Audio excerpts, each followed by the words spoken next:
sorted swift like a lion. Succumb to serenity, select sweetness through self-serenade. New ideas while we ramble on in our own minds. There is much happenings in this world we reside in and everywhere else. If I run out of ink, like a writer completing their 17th novel, I would love it to feel accomplished in some way besides the sweet divine of the present moment.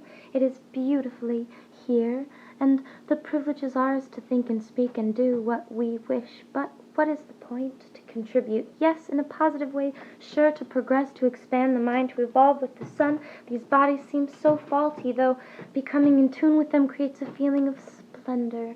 Beautiful soul vessels created through our intentions and the intention of others. The feelings we feel, the actions we take with those feelings, they create who we are.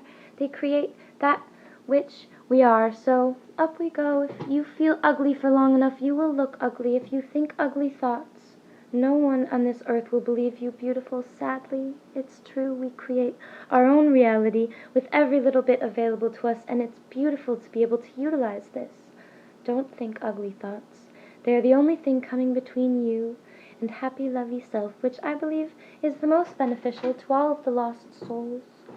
Be radical in your intentions. Be righteous. You know what is. You know in your heart of hearts the best for you, and also do not falter. We are so full of power here in ourselves that is unrecognized. Take the time to identify that power and put it to some good use.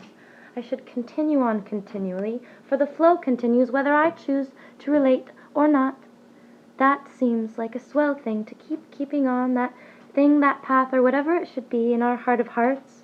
The mind of minds, sleeping, rests sometimes, and I just can't seem to grasp a bit. Whatever came before has helped up to this point, so let us not despair for lost time or trouble. The world is fresh almost every moment. Every love we share can be anew. Every moment we make the first of a light breaking through desperately, trying to feel something more splendorous. I can love it all, for I am part of it, and if I can imagine it in my head, I must be a part of it in some way. Feeling empty only lasts until you fill with some stuff you want to think about. Feeling loved by one may leave you feeling loved by none. So keep in mind our happiness cannot come from another. Only when we come to realize this love in ourselves can we spread it around. Only after we've realized the love is not what we've been taught. It is so much more, and then more on that, for it is, I believe, the building blocks of our glorious reality, and to have our all-encompassing love only focused on one little aspect of our reality is very probably unhealthy. I only say so because of how the human mind gets so caught up in romance.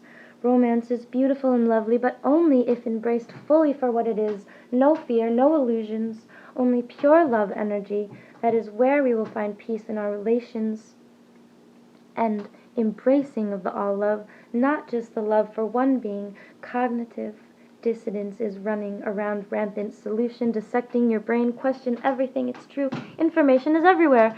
Good information from bad sources, bad information from good sources, information everywhere to be deciphered by the simple-minded. How accurate could it be? How faulty? We discover so much. It's not about the first glance.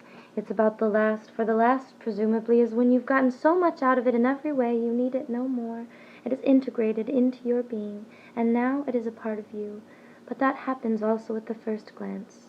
It's also a part of you, but maybe a less informed, less thought-about version of the information you might have decoded with a few more moments of deductive reasoning or love meditation.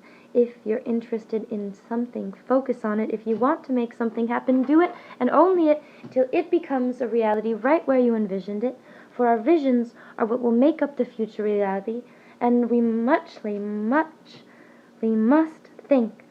We must think and feel, my dears, about what we need to focus our energies on.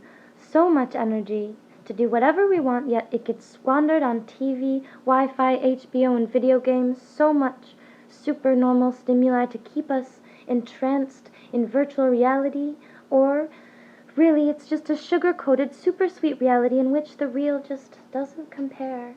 Dismember that reality for what it is, a distraction from evolving into love.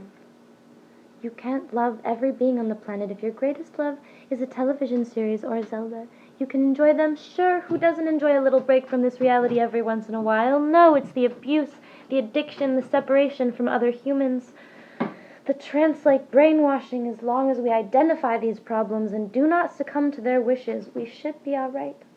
Stay focused on what you love. If you don't know yet, do some experimenting. There is so much waiting in this huge, glorious world. Take advantage of being alive. Find out what you love beyond belief and do it.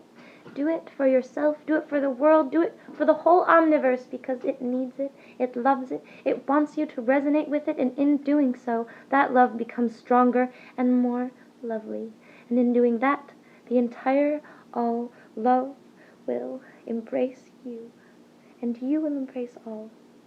It's quite grand, really, but don't expect fireworks or anything. Us humans work so mysteriously. I doubt if two of us would have the same reaction. It works for each as it should, I suppose. At least, that's the way it seems to me, and I believe this love is all-encompassing.